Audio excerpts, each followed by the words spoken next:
Yeah, we've been here now for 2 weeks, and the tours used to be a lot longer, but obviously with restrictions now on people being able to take long periods off. But we will be going next year, for instance. We go to Bermuda, to Caymans rather, to Uganda, to Argentina, and we'll also be having a trip in Spain as well, I think it is, this next year. Fantastic, that's a lot of moving around. Now, you said that this tour has been a pleasant one for you. It must have been different though in many respects, because you've of course been playing on matting wickets for the largest part here. Yeah, this is one of the great strengths of these tours, in that the players themselves that come on it, not only do we try and promote cricket by our presence, and hopefully the name of the MCC is regarded as standing for all that's good about the game, but also our cricket, we go through an education process as well. Many of our lads have never played as much cricket on artificial or on, for instance, coconut matting. I don't think any of the lads have played on that previously. And it's a really good opportunity for them to enhance their game as well, and to learn from the sides that we're playing against, how they go on. Because the MCC, though it's a very traditional and a conservative club, it's really not about those elements. It's about the game and the way it's developing and the way that it's improving, and trying to make sure that the MCC remains both relevant and respected, because it will embrace these things.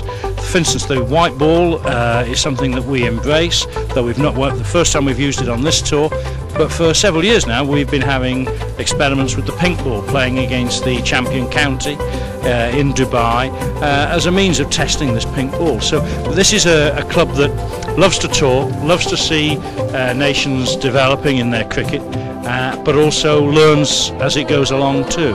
And in fact, as we look at the photographs of previous MCC tours, we see some very good names. Nick Compton, for instance, who was on the last tour here in 2005, he's now having a really good season in first-class cricket. And that's the nature of the touring party that we have. We've got some youngsters here who are aspiring to minor counties and professional cricket, and so we learn as we go as well. And of course you brought Jason Gallion this time, who is a tremendously experienced international cricketer. Yeah, he's a terrific man to have on tour, though again a schoolmaster and developing school cricket in a very strong cricket school. He's been a tower of inspiration to the players here, both his performances with the bat and his bearing on the field, but also in what the players are soaking up about the way that he contributes in the captaincy of the game. The nuances which the club cricketer doesn't necessarily pick up, but the internationals and very experienced first-class players, they do it. And it's a great thing for youngsters of our side to have him on the team, and we hope that also, you know, your guys as well have done it and enjoyed it too. Certainly we've done some coaching as well on the tour, which is another major feature of our tours, and I know that Jason did some work with the elite cricketers in Calgary on mental toughness following a competition that they'd been involved in, and we all found that incredibly stimulating when we were able to work with characters who had just started playing, some who were just about to break into the elite system, and some people who had actually represented Canada. So we like to be able to cover it, and it's one of the features of the MCC really, that it caters for cricket from both grassroots right up to international level.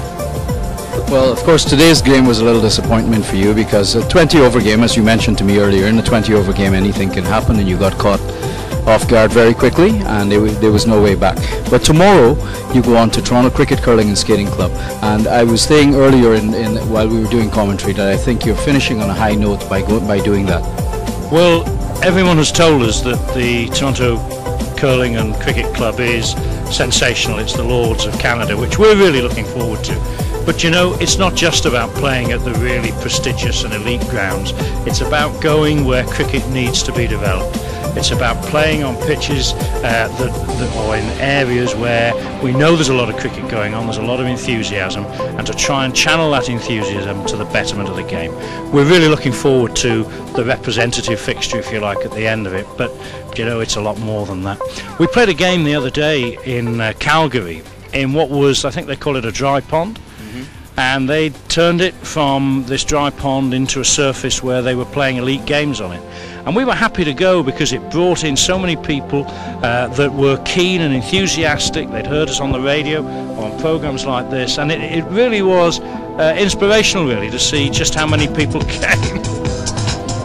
Well, I think you barely managed to get that thought in just before we got drowned out.